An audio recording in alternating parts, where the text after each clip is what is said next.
Bueno, prácticamente lo que es clase de teoría propiamente dicha, es decir, la explicación de nuevos conceptos, han terminado. Pero creo que antes de seguir hacia adelante vamos a sentar los conceptos que hemos ido aprendiendo y para ello vamos a hacer las próximas semanas un ejercicio completo en clase que es posible que muchos de vosotros creáis que sabéis partes de la asignatura y que después no la sabéis. El otro día vino uno de vosotros a tutoría y me dijo, no, porque es que yo he hecho todos los ejercicios de práctica, yo me he repasado los vídeos y yo creía que la asignatura la conocía o la sabía, y cuando me puedo encontrar con el examen, pues resulta que no la sabía hacer. Eso es porque no se tiene una buena metodología de estudio. Es decir, uno cuando ve un problema resuelto, por ejemplo en vídeo, o lo ve porque lo ha ido resolviendo en las clases de práctica la profesora y se ha ido copiando, claro, uno lo ve y dice, pues mira, esto lo sé. Pero una cosa es verlo y entenderlo, y otra cosa es saber hacerlo desde cero, que es el problema que se encuentra uno en el examen. Entonces uno ve hecho un equals, por poner un ejemplo, y dice, mira, bastante sencillo, esto es hacerlo yo. Pero claro, una cosa es verlo hecho y otra cosa es ponerse a hacerlo. Y eso es lo que quizás a muchos de vosotros os falta, el ponerse a hacerlo. Si no basta con ver el ejercicio resuelto, hay que ponerse a resolverlo. Y ahí es donde se falla. Bien, se trata de diseñar un proyecto para tratar la información de una unidad de urgencia, evidentemente simulada, de un centro de salud. Para ello vamos a suponer que ese centro de salud va guardando las urgencias que vienen con este formato que veis aquí. Este formato consiste en un conjunto de líneas, cada línea será un registro de entrada, y lo que se guarda de cada registro de entrada son los siguientes datos. El primer dato es un número entero que es la hora de entrada, y por lo tanto será un valor entre 0 y 23, porque representará una hora. El siguiente dato es minuto de entrada, y de nuevo será un entero con un valor entre 0 y 59. A continuación viene un código, que será un código numérico, que vamos a simular con él el número de la seguridad social del paciente, que ha sido ingresado en urgencia. ¿De acuerdo? Por lo tanto también será un entero y representará un número de la seguridad social. El siguiente es un código que representará a un médico. Los médicos tienen un código que viene representado por un string y de alguna forma es el médico que atendió esa urgencia. Después tendremos un número entero que representará la gravedad de los síntomas del paciente, de forma que tendremos 3 posibles niveles de gravedad. Un 0 indicará leve, un 1 indicará moderado, un 2 indicará grave. Y finalmente tenemos la hora y los minutos del alta o la salida del paciente de la unidad de urgencias, ¿no? Esa información la tenemos en varios ficheros de texto, porque vamos a suponer que nosotros tenemos un centro de salud y tiene distintas unidades de urgencia, es decir, no solo tiene una unidad de urgencia. Entonces, al final de la jornada, por así decirlo, tenemos un fichero de texto en el que están grabadas todas las urgencias que han pasado por ese día, por esa unidad, y se centralizan en una única unidad de urgencia de todo el hospital o de todo el centro de salud. Por lo tanto, tendremos varios ficheros. En este problema vamos a suponer que son la 22. Evidentemente, el problema podría tener un número indeterminado de ficheros, y lo que queremos es tener todas las urgencias que se han procesado durante el día en las distintas unidades en una sola estructura de datos. Tengo 2 ficheros abiertos para que veáis, pues este más o menos sería un fichero de ingresos para una determinada unidad de urgencia, y tengo otro, les digo que vamos a tener 2, que representan los ingresos del mismo día en 2 unidades distintas del mismo centro de salud. Se trata, por tanto, de diseñar, pues desde el cero, un conjunto de tipos y métodos para tratar esta información. Primer tipo que vamos a diseñar. Bueno, pues el primer tipo que vamos a diseñar es el tipo hora. ¿En qué va a consistir el tipo hora? Bueno, pues el tipo hora se necesita para definir la hora de ingreso y la hora de alta de cada uno de los pacientes, ¿no? Y tendrá, como es lógico, 2 propiedades de tipo entero, que serán respectivamente la hora y el minuto, con las restricciones que ya sabemos de qué es una hora y qué es un minuto, ¿no? Otras propiedades que tendrá el tipo hora, bueno, pues tendrá las propiedades básicas, es decir, una representación como cadena, que vamos a poner entre 2 corchetes la hora, 2 puntos el minuto, un criterio de igualdad, que dirá que 2 objetos de tipo hora son iguales si coinciden en hora y minuto, lo cual es bastante lógico, y el criterio de ordenación, pues también es bastante lógico, será el criterio de ordenación natural, en el sentido de que primero, para comparar 2 objetos de tipo hora, se mira la hora, y si las horas son iguales, pues se miran los minutos. Por lo tanto, tendremos claramente una hora que está antes que otra, por el criterio natural de cuando una hora es anterior a otra. Y, por poner un método más, que después nos va a hacer falta, vamos a proporcionarle a la clase hora un método que se llama diferencia en minutos, que lo que hará será obtener la diferencia en minutos, si medida en minutos, entre dos horas, dos objetos de tipo hora. Uno, como sabéis, sería el objeto que invoca y otro el objeto que se le pasa como argumento. Si dados dos objetos de tipo hora, ¿cuál es la diferencia en minutos de ellas? No se tendrá en cuenta cuál es mayor y cuál es menor. Es decir, que da igual que la que invoca sea mayor que la que se pasa como argumento o al revés. Simplemente calculará la diferencia. Si una es mayor, pues la que es mayor le restará a la que es menor o al revés. Empezamos, por tanto, por este problema. Vamos a abrir, por tanto, Eclipse. Voy a crearme un nuevo proyecto que se llama Urgencias. Y vamos a crearnos dentro del paquete src, como siempre, un nuevo paquete en el que meteremos la hora.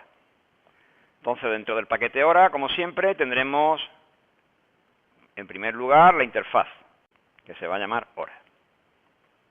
Antes de seguir para adelante, un error que se comete mucho, según he visto en el examen, es la querencia, que no sé por qué tiene el alumno, a extender las interfaces de otros tipos de datos. En el examen pasó. Vamos a ver. La herencia entendida por extensión de una interfaz o de una clase de una a otra, es cuando lo que yo quiero hacer, el tipo que yo quiero hacer, es del mismo tipo que un tipo que ya tengo creado. El ejemplo que vimos aquí en clase, que yo creo que es paradigmático para entender cuándo un tipo hereda de otro, es el tipo píxel.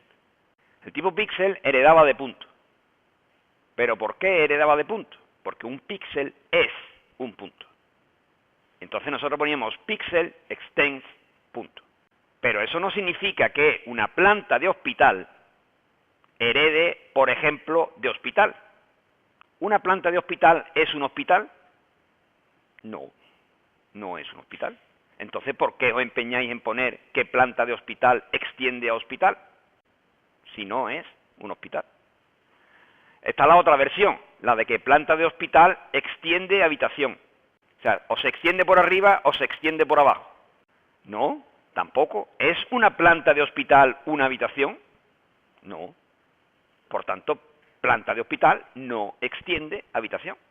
¿Una planta de hospital contiene habitaciones? Sí. ¿Y qué? ¿Eso significa que planta de hospital extiende habitación? No, en ningún caso. Es decir, que el intento de reutilización está muy bien, para eso está, para que reutilicemos el material que tenemos. Ahora bien, ¿extiende hora a algún tipo de los que ya tenemos? Entonces, si en el examen os ponemos un tipo, antes de poner que extiende a otro tipo, pensároslo si el tipo que estamos preguntando es del tipo que queréis extender. Si la respuesta es no, pues está claro, es que no extiende a nada. Vamos a ver, implement es cuando una clase implementa una interfaz. La palabra lo dice, clase implementa interfaz. Entonces, en la clase nosotros pondremos que implementa, esto es la interfaz hora. Cuando hagamos la clase hora y MPL, entonces pondremos que hora y MPL implementa hora. Pero esto es una interfaz. Ahora bien, sí que es verdad que en el enunciado del problema, tanto el que pusimos en el examen como este, hay una cuestión importante. Y es que el tipo que vamos a diseñar tiene un criterio de ordenación. ¿Qué significa que tenga un criterio de ordenación? Va a tener un método comparator. Entonces, si vamos a ponerle un método de comparación a la clase, debemos de hacer que ese tipo extienda, ahora sí, a comparable. ¿De acuerdo? Entonces, cuando nosotros diseñemos el tipo, la interfaz hora, vamos a poner que la interfaz hora extiende a comparable de hora. Y esto lo ponemos, insisto, lo ponemos porque nuestro tipo tiene criterio de ordenación. Si no apareciera esta propiedad, no extendería tampoco a comparable. Esa también es una buena pregunta. El hashcode hay que ponerlo siempre. Cuando uno diseña un tipo, siempre tiene que poner su hashcode. ¿Por qué? Porque cuando uno diseña un tipo, no sabe si ese tipo va a ser usado por otro programador para meterlo en un conjunto. Es decir, yo estoy diseñando el tipo hora. Cuando yo doy el tipo hora ya construido, yo no sé si alguien va a hacer un set de hora. Si alguien va a hacer un set de hora, necesita que el tipo hora tenga hashcode, porque si no, tiene un problema. Se puede encontrar con objetos objetos iguales que son metidos en el hashset. Entonces, siempre hay que hacer un método hashcode. Siempre que se hace un tipo, debe tener hashcode. Porque si no, ese tipo nunca podrá ser incluido con garantías en un set. Y no debemos de confundir el hashcode con el compareTo. El compareTo sirve para ordenar objetos de una clase. Y el hashcode sirve para distinguir distintos objetos que se metan en un conjunto. Son métodos distintos y tienen una utilidad distinta. Otra cosa es que tengan que estar relacionados, que eso también lo sabemos. Es decir, ya sabemos que el toString, el hashcode, el equals y el compareTo deben de estar relacionados, porque deben de tener efectos sobre los mismos atributos. Pero eso es la relación que tienen, no que sean lo mismo. ¿Qué métodos debe tener entonces el tipo hora, según hemos visto nosotros y según pensáis vosotros? Bueno, pues los métodos que hace falta definir los tenemos aquí. Dada una propiedad, nosotros vemos que es consultable. ¿Consultable qué significa? Pues consultable significa que tiene que haber un método get para esa propiedad. Eso es lo que significa consultable. Si además de consultable fuera modificable, significa que además de un get tendría que haber un set. Nosotros la hemos puesto solamente como consultable, porque dado una hora no tiene sentido modificarla. La hora se construye y esa hora es esa hora, no tiene sentido modificarla. Pero si quisiéramos modificarla, pues lo único que habría que hacer es añadir un método set para hora o para minuto. ¿Qué método debe tener? Pues en primer lugar debe tener un método get para devolver la hora, que la hora hemos dicho que es de tipo entero, luego devolverá un entero, y lo normal es llamarle get con mayúscula el nombre del atributo, en este caso hora. Igual pasará con el método getMinuto. Voy a poner la cabecera nada más para recordarlo. Si quisiéramos poner un método set, ¿cuál sería su cabecera? Pues su cabecera sería public void, porque los métodos set no devuelven nada, pondríamos set hora, y habría que poner cuál es el nuevo argumento para la hora. Como las horas son de tipo entero, pues habría que poner un integer. Este sería, insisto, si quisiéramos, lo voy a poner como comentario para que después no me aparezca en la clase. Esto sería, por ejemplo, un método set para hora. Bueno, ¿y qué más nos dice? Bueno, pues nos dice las propiedades de representación como cadena, eso no hay que ponerlo en la interfaz, criterio de igualdad no hay que ponerlo en la interfaz, criterio de ordenación no hay que ponerlo en la interfaz, solamente hay que poner que extienda comparable. Y otros métodos del tipo, pues nos pone diferencia minutos, que debe de tener como argumento una hora. Pues entonces nada, nosotros ponemos aquí public, debe devolver un entero, puesto que la diferencia de 2 horas, hemos dicho que la vamos a medir en enteros, se llama diferencia minutos, recibe otra hora. Bueno, una vez que tenemos la interfaz, viene la hora de implementar la clase. ¿Qué hacemos? Pues new class, la clase se llama como el tipo, pero con la determinación IMPL, y aquí podemos hacer el añadir la interfaz de la que va a implementar. Veremos esto qué sentido tiene ahora cuando veamos. Decimos que va a implementar la interfaz hora y le damos a OK y a finalizar. Y nos sale directamente una cabecera donde pone public class hora IMPL, implementa hora. Ahora sí hay que poner implementa hora, porque es la clase que implementa la interfaz. Fijaros que no hay que poner ya de nuevo que implemente comparable, porque ya esto está dicho en la interfaz, por tanto esto no hay que poner nada. Y nos aparecen, bueno, pues las cabeceras de los métodos que nosotros hemos definido en la interfaz. Nos aparece diferencia minutos, nos aparecen los dos get, no nos aparece el set porque lo hemos puesto como comentario, y nos aparece el compareTo para decirnos que este tipo, esta clase, tiene que implementar obligatoriamente este método, puesto que hemos puesto en la interfaz que extiende a comparable. Con lo cual tenemos ya la cabecera. Si no hubiéramos puesto, al crear la clase, el añadir la interfaz, pues no hubiera aparecido la clase en blanco, no hubiera aparecido la cabecera, public class, hora IMPL, llave de abrir, llave de cerrar, no hubiera aparecido nada más. Es decir, esto es una pequeña ayuda a la hora de recordar qué métodos debe de añadirse a la clase. Cuando uno construye una clase, lo primero que tiene que decidir es qué atributos le va a poner a la clase. En este caso es muy sencillo, porque claramente las propiedades que tenía el tipo ya me está diciendo qué atributos va a tener. ¿Qué atributos va a tener? Hora y minuto, es decir, va a tener dos atributos de tipo privado, ya sabéis que los atributos siempre por defecto serán privados, para que no se pueda acceder a ellos desde fuera de la clase. Y van a ser de tipo entero, hora, y de tipo también entero. Y siempre que tratemos un atributo nos va a aparecer en azul para distinguir que es un atributo de la clase. Y vamos a ir haciendo primero lo más sencillo. Por ejemplo, getHora. Solamente hay que hacer un return del atributo correspondiente. Para minuto, pues igual. El compare to. Cuando uno va a definir un compare to, lógicamente tiene que tener claro cuál es el criterio de ordenación. En nuestro caso, hemos dicho que es el criterio natural.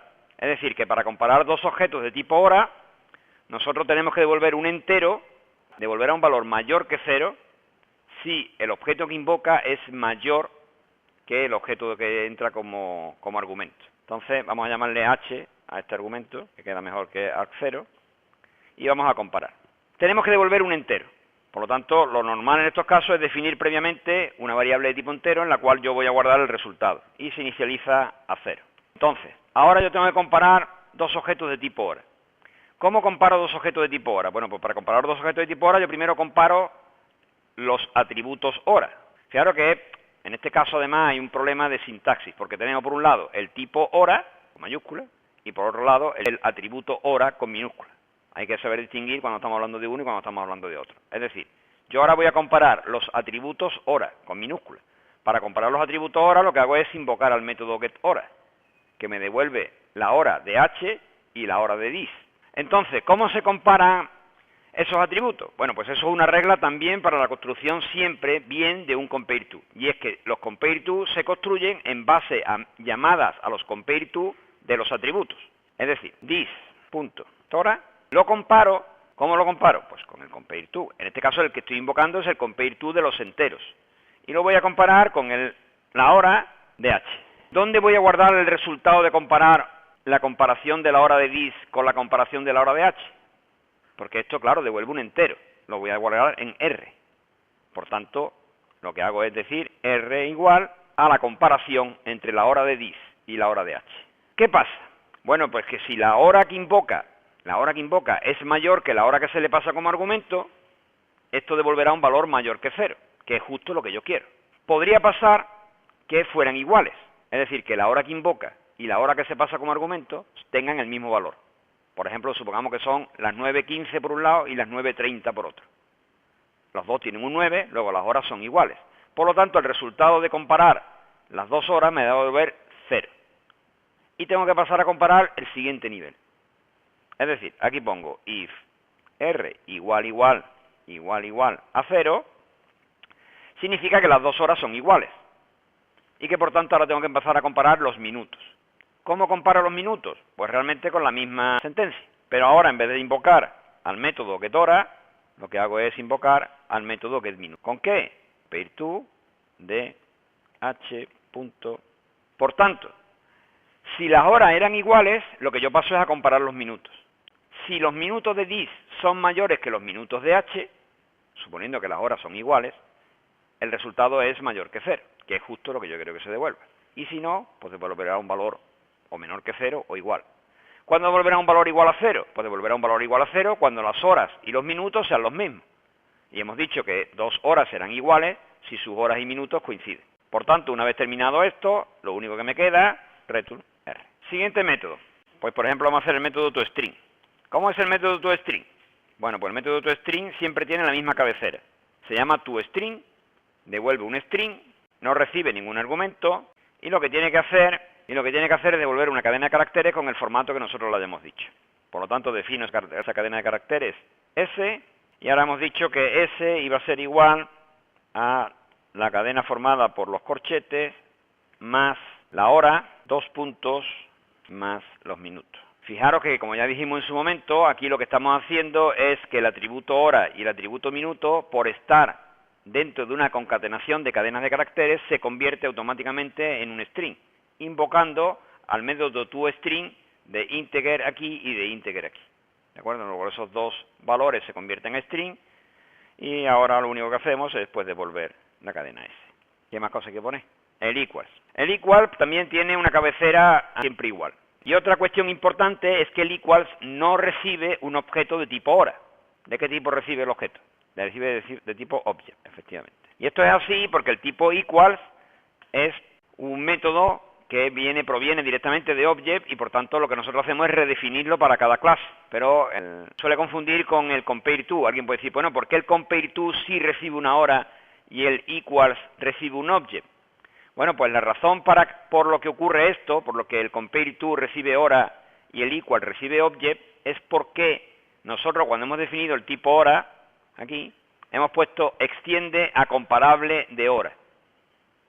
Cuando nosotros hemos puesto que extiende a comparable hora, ya estamos diciendo que el compareTo va a recibir obligatoriamente un objeto de tipo hora. Como este método va a devolver un boolean, lo que se suele hacer siempre lo primero es definir una variable de tipo boolean, que es la variable que nosotros vamos a devolver, y normalmente se inicializa a falso, para indicar que en principio los objetos van a ser distintos. Y ahora, ¿qué es lo primero que nosotros tenemos que hacer en un equals? Comprobar que el objeto es de tipo hora, y eso se hace con la invocación del método instanceOf.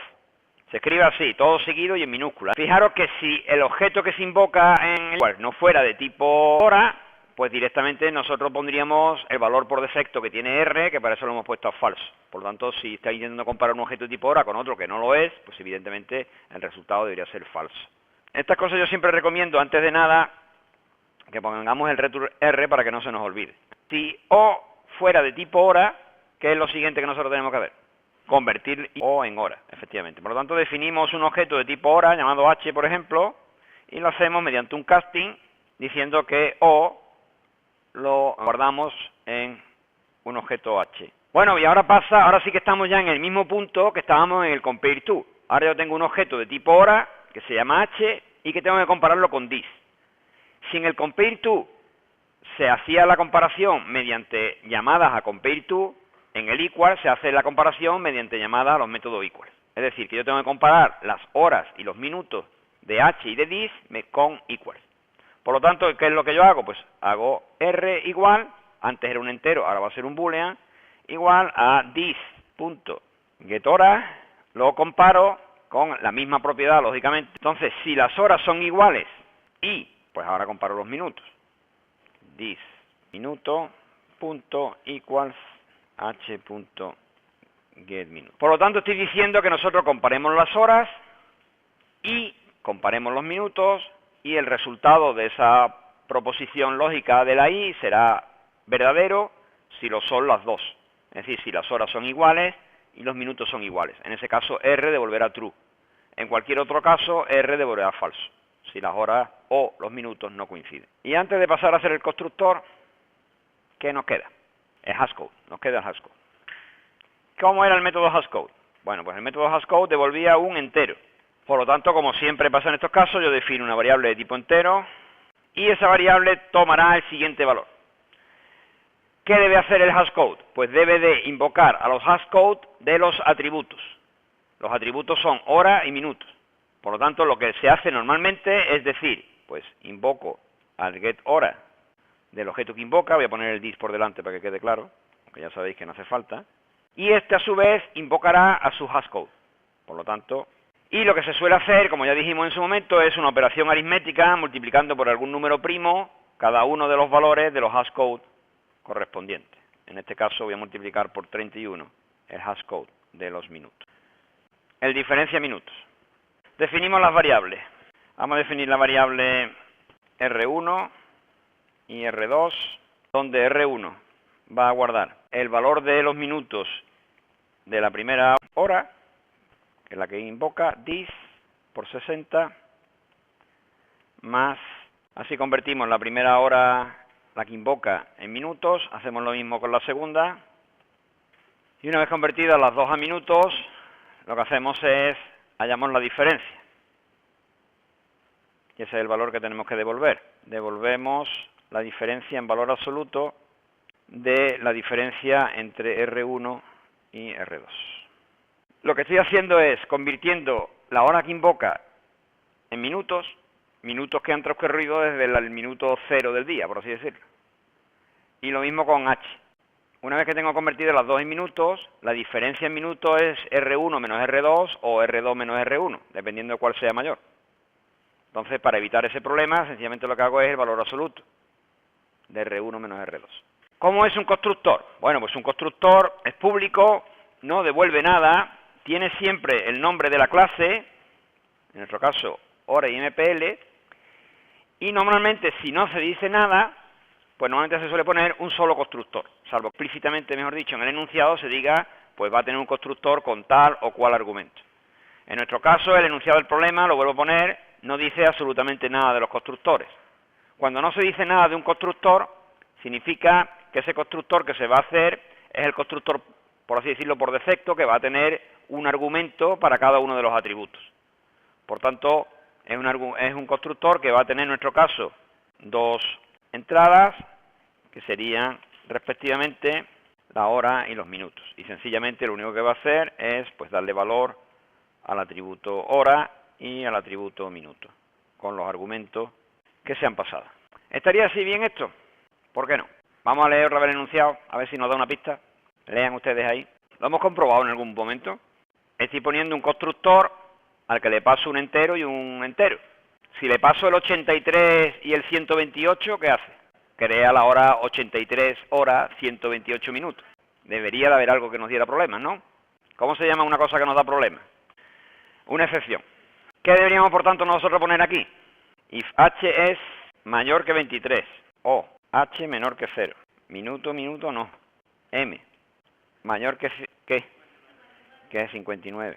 Si tú pones una i, tiene que cumplirse las dos cosas para que sea verdad. Entonces, si tú pones una i, tendría que cumplirse que la hora fuera mala y que los minutos fueran malos. Pero tú no quieres eso, tú quieres que tanto si la hora es mala como si los minutos son malos se haga. Por lo tanto, esto es una o también. En cualquier caso, siempre que la hora o los minutos sean malos, debe de lanzarse una excepción. Bueno, no vamos a crear la excepción aquí nosotros. Vamos a poner la excepción habitual en Java cuando tenemos una entrada no adecuada para un constructor. ¿Cómo se lanza una excepción? Efectivamente. ¿De acuerdo? Se pone throw new y el nombre de la excepción. Nosotros no vamos a crear una excepción, insisto, para esto expresamente, sino que vamos a utilizar una de las que ya trae Java, que es explícita para este caso, que es el illegal argument exception. ¿Qué se le pasa como argumento? Un string en el que se suele dar alguna pista de qué es lo que ha fallado, ¿no? Se pone poner, por ejemplo, en nuestro caso hemos hecho una para las dos, para hora y para minuto, pero bueno, insisto, se podría hacer una para la hora y otra para los minutos y lanzar dos excepciones diferentes. No nos lo piden, evidentemente, porque esto lo vamos a utilizar después. Siempre es conveniente, lo digo para cuando estudiéis en casa, una vez terminado de hacer la clase, pues probarla. Por tanto, lo vamos a hacer, vamos a crearnos nuestro paquete test, y ahora me voy a crear el test hora.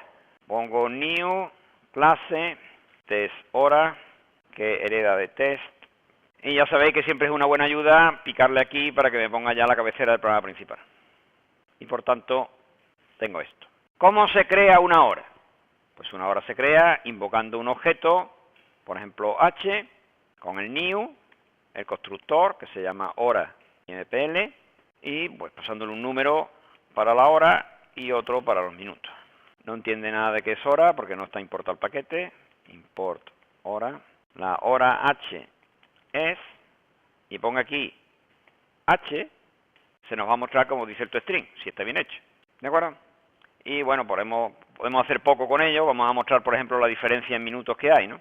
Invocando al método diferencia minutos, pasándole como argumento h1. Invocamos, por tanto, bueno, pues aquí podéis ver que efectivamente la hora la representa como una cadena entre corchetes, la hora de los minutos, está bien representado, y la diferencia pues se dice que es 158, que vamos a suponer que está bien calculada. Vamos a suponer que le pusiéramos un argumento malo. Por ejemplo, vamos a suponer que en vez de pasarle la hora 9, le pasamos la hora, por ejemplo, 45. ¿Qué va a suceder? Pues sucede que me sale la excepción, illegal argument exception, hora no es correcta, 45, o minuto no es correcto, 45.